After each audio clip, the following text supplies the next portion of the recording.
এ কি এ তো দেখি আমাদের নিতাই দাগো। এই সবাই ধরো ধরো, ওনাকে এক্ষুনি ডাক্তারের কাছে নিয়ে যেতে হবে। অ্যাম্বুলেন্স ডাকো, অ্যাম্বুলেন্স ডাকো, আরে ধরো ধরো না।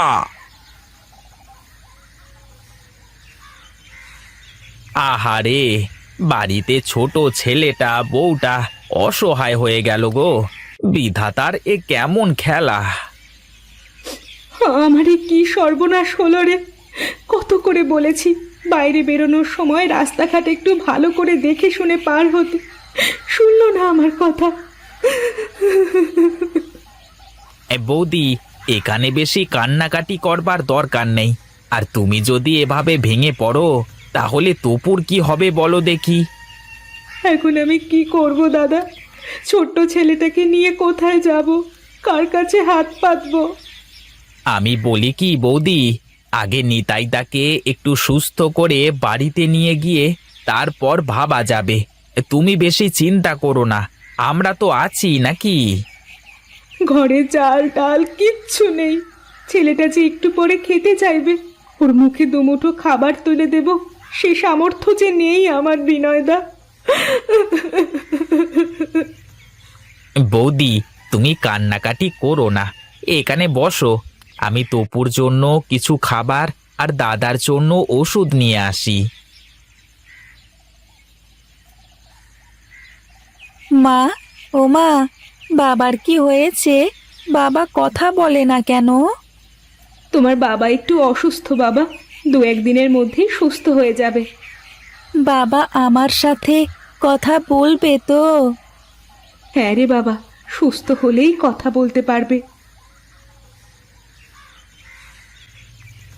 তোমাদের তোমাদের অনেক কষ্ট দিয়ে ফেললাম গিন্নি, আমাকে তোমরা মাফ করে দিও। ওগো, অমন করে বলো না তুমি। আমি তোমাকে কতবার করে বলেছি রাস্তাঘাটে চলার সময় চোখ কান খোলা রেখে চলবে। আমার কথা শুনলে কি আর আজ এই দিন দেখা লাগতো তোমার? কি করব বলো গিন্নি, পেছন থেকে গাড়িটা শোঁ করে চলে আসলো, আমার কিছু করবার ছিল না। বাবা, তোমাকে যে গাড়ি মেরে দিয়েছে সেই গাড়িওয়ালাকে আমি পুলিশে ধরিয়ে দেব। না বাবা, গাড়িওয়ালার কি দোষ? হয়তো গাড়ির ব্রেক ভালো ছিল না। তুমি মন দিয়ে লেখাপড়া করো বাবা।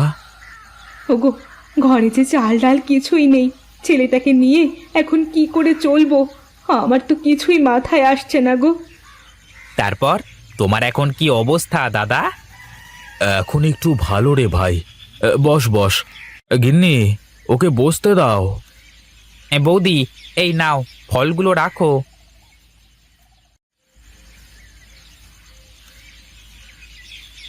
তুই যদি না থাকতিস তাহলে যে আমার কি হয়ে যেত। কিছুই হতো না দাদা, আমি না থাকলে আমার জায়গায় অন্য কেউ তোমাকে হাসপাতালে নিয়ে যেত। অনেক তো উপকার করলি ভাই, তুই আমার আর একটা উপকার করবি? বলো দেখি দাদা, যদি আমার সামর্থ্যের মধ্যে থাকে তাহলে অবশ্যই করব। তোর বৌদি আর এই ছোট ছেলেটা এখন না খেয়ে থাকবে, আমার তো আর কোনো উপার্জন নেই। তুই যদি একটা বন্দোবস্ত করে দিতে পারতিস। কি করতে হবে বলো দাদা? তুমি হলে না হয় একটা কাজবাজের ব্যবস্থা করে দিতে পারতাম, কিন্তু বৌদি তো মেয়ে মানুষ, তাকে দিয়ে কি করতে বলবো? একটা বুদ্ধি আছে দাদা, এই বৌদির হাতে রান্না তো আমি খেয়েছি। প্রতাপবাবুর হোটেলের সামনে তো তোমার জায়গা আছে তাই না? ওখানে যদি বৌদি একটা হোটেল দেয়। কিন্তু হোটেলে তো অনেক খরচ দাদা, এখন অত টাকা কোথায় পাবো? আরে কিসের অত টাকা? গরিবের হোটেলে বেশি টাকা লাগবে না, দরকার হলে সবাই মাটিতে বসে কলা পাতায় খাবে। এভাবে কি লোকজন আসবে খেতে আমার ওখানে? ওসব তুমি আমার উপর ছেড়ে দাও বৌদি, তুমি তৈরি হও, কাল থেকেই আমরা হোটেলের কাজ শুরু করব। এখন তাহলে আমরা উঠি। কিছু মুখে দিয়ে যাও ভাই। না বৌদি, এখন আর কিছুই মুখে দেব না, অন্য দিন খাবো।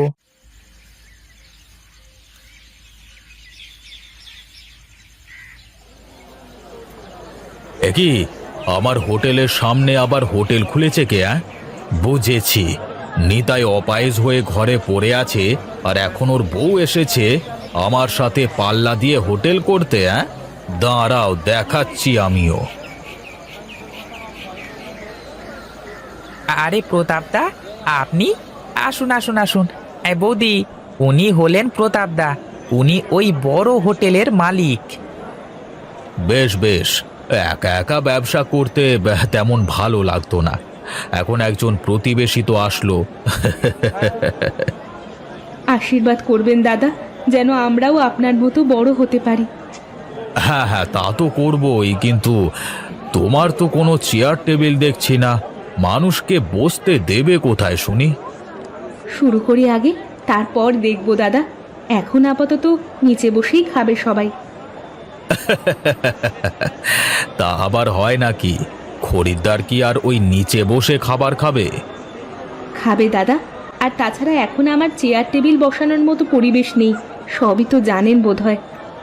হ্যাঁ, তা তো জানি, তবে শোনো, আজই এই মাঝখান দিয়ে একটা ছোট করে বেড়া দিয়ে নেবে, যাতে করে তোমার হোটেল আর আমার হোটেল আলাদা করে বোঝা যায়, বুঝলে? ঠিক আছে দাদা, আপনি কোনো চিন্তা করবেন না, আমার জন্য আপনার কোনো ক্ষতি হবে না। কি ব্যাপার? প্রতাপ বাবু কি বলে বৌমা? কি আর বলবে, মাঝখান দিয়ে একটা বেড়া দিয়ে নিতে বলল। প্রতাপ বাবু পাকা ধানের বাউই, খুব ধুরন্ধর, একটু সাবধানে থাকতে হবে বৌমা। ও নিয়ে চিন্তা করো না কাকা, আমরা তো আছি সবাই। হ্যাঁ হ্যাঁ বৌমা, আমরা থাকতে তোমার কোনো ক্ষতি হতে দেব না, তুমি নিশ্চিন্তে ব্যবসা করো।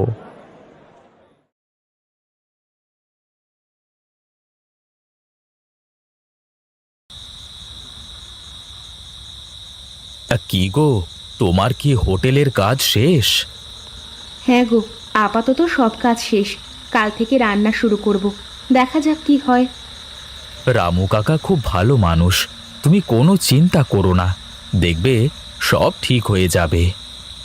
আমি কোনো চিন্তা করছি না গো, তুমি তাড়াতাড়ি সুস্থ হয়ে উঠলেই আমার সব চিন্তা দূর হয়ে যাবে। তুমি যেভাবে দিন রাত আমাকে সেবা করছো, তাতে করে দেখো আমি কয়েকদিনের মধ্যেই সুস্থ হয়ে যাব। মা, আর খাবো না আমি। আর একটু বাবা, এই তো আর একটু। খেতে না চাইলে জোর করে খাওয়ানোর দরকার নেই গিন্নি। ঠিক আছে, তাহলে এখন চুপচাপ বাবার পাশে গিয়ে শুয়ে পড়ো।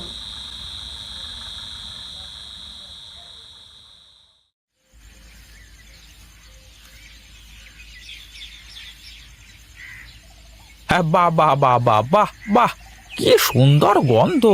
হ্যাঁ, মনে হচ্ছে আমি আগে খেয়ে নিই। তো একটু খেয়ে দেখোই না কাকা। আরে না না, আগে খরিদ্দার খাবে, তারপর দেখব।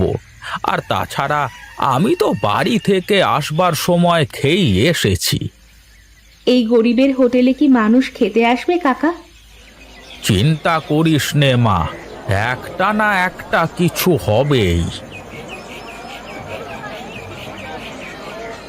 এই নতুন হোটেল মনে হচ্ছে, এই চল চল সবাই আজকে ওখানে গিয়ে দেখি। আহা, কি ঘ্রাণ! তা কি কি আছে গো তোমার হোটেলে? হ্যাঁ, বসুন না দাদা, সব কিছুই আছে আমাদের এখানে। তা কোথায় বসতে হবে শুনি? আপাতত নিচে বসেই খেতে হবে, আপনারা বসুন না, একবার আমার রান্না খেয়েই দেখেন। এই এই, তোরা সবাই বস দেখি, আগে খেয়ে দেখি কেমন। আপনারা খাওয়া শুরু করুন, খেয়ে বলুন তো দেখি কেমন হয়েছে। এ বাবা বাবা বাহ, কি সুন্দর রান্না! মনে হচ্ছে বাড়ির খাবার খাচ্ছি। হ্যাঁ দাদা, এই গরিবের হোটেলকে নিজের বাড়ি মনে করি খেতে পারেন। হ্যাঁ হ্যাঁ, একটু ডাল দাও তো দেখি। হ্যাঁ, বুঝলে মা, তোমার হাতের রান্নার কোনো তুলনাই হয় না। কাকা, আজ বড় অসহায় হয়ে এই কাজ শুরু করেছি। চিন্তা করিস নে মা, খুব ভালো কাজ করেছিস তুই। আর শোন, চকচক করলি যেমন শোনা হয় না, তেমনি সামনের ওই বড় লোকের হোটেলে খেতে গেলে খালি পয়সা যায়, খাওয়া হয় না। ঠিক বলেছেন কাকা, ওই হোটেলে যে টাকা দিয়ে খাই তার অর্ধেক টাকায় এখানে তৃপ্তি করে খেতে পারবে। হে হে। হ্যাঁ হ্যাঁ, এখন থেকে সবাই এখানেই খেতে আসবে। এখন তাহলে আমি চলি, কেমন? তারপর বৌদি, কেমন চলছে ব্যবসা? মাত্র তো শুরু করলাম, দেখা যাক কি হয়। হ্যাঁ ঠিক আছে ঠিক আছে, তাহলে কাজ করো, আমি একটু গঞ্জ থেকে ঘুরে আসি। হ্যাঁ, সবাই পেট পুরে খাবেন, কোনো সমস্যা নেই। আমরা বেশি দামে খাবার বিক্রি করি না। খেতে থাকেন আপনারা, খেতে থাকেন। না, ভাবলাম যে এই রকম গরিব হোটেলে কেউ খেতে যাবে না, কিন্তু সবাই তো ওখানেই খেতে যায় দেখি।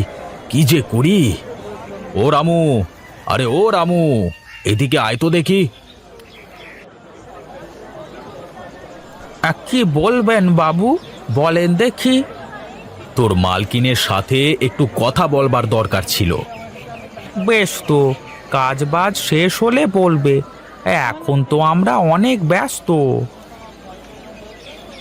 শোনো বৌমা, তুমি মেয়ে মানুষ, আর তাছাড়া নিতাই আমাদের পর কেউ না। আমরা চাইলে এক কাজ করতে পারি। কি কাজ বলেন বাবু, আগে শুনি। তুমি চুপ করো, আমি সরমার সাথে কথা বলছি। রামু কাকাই আমার গার্জিয়ান, আমার সাথে কথা বলা আর ওনার সাথে কথা বলা সমান কথা। সে যাই হোক, আমি বলি কি, আমার তো চেয়ার টেবিল হোটেল সব কিছুই আছে। তুমি যদি আমার হোটেলে রান্না করো, তাহলে আমরা দুজনে মিলে একসাথে ব্যবসা করতে পারি। এ কেমন কথা? নিজের হোটেল রেখে শর্মা কেন তোমার হোটেলে রাঁধুনি হতে যাবে? এই জন্যই বললাম, কর্মচারীকে বেশি লাই দিতে নেই। আপনি আবারও ভুল করছেন প্রতাপবাবু, রামু কাকা আমার গার্জিয়ান। আর হ্যাঁ শুনুন, আমি আপনার কথার সাথে একমত হতে পারলাম না, আর আমরা কালই আমাদের হোটেলে চেয়ার টেবিলের ব্যবস্থা করব। চলো কাকা। আমার কথা হলো তো বৌমা, দেখো এখন আমাদের হোটেল কেমন চলে। আর এখন তো নিতাই বাবাও সুস্থ হয়ে গেছে। তুমি আর বিনয়তা যদি পাশে না থাকতে, তাহলে আমার দ্বারা এত কিছু করা সম্ভব হতো না কাকা। কই গো গিন্নি, দেখো তো হোটেলের নামটা ঠিক আছে কিনা। সবকিছু ঠিকঠাক আছে। বেশ বেশ, তাহলে তো হয়েই গেল। বিনয়দা আর রামু কাকা না থাকলে যে কি হতো। কি যে বলো বৌদি, এটা তো আমাদের কর্তব্য।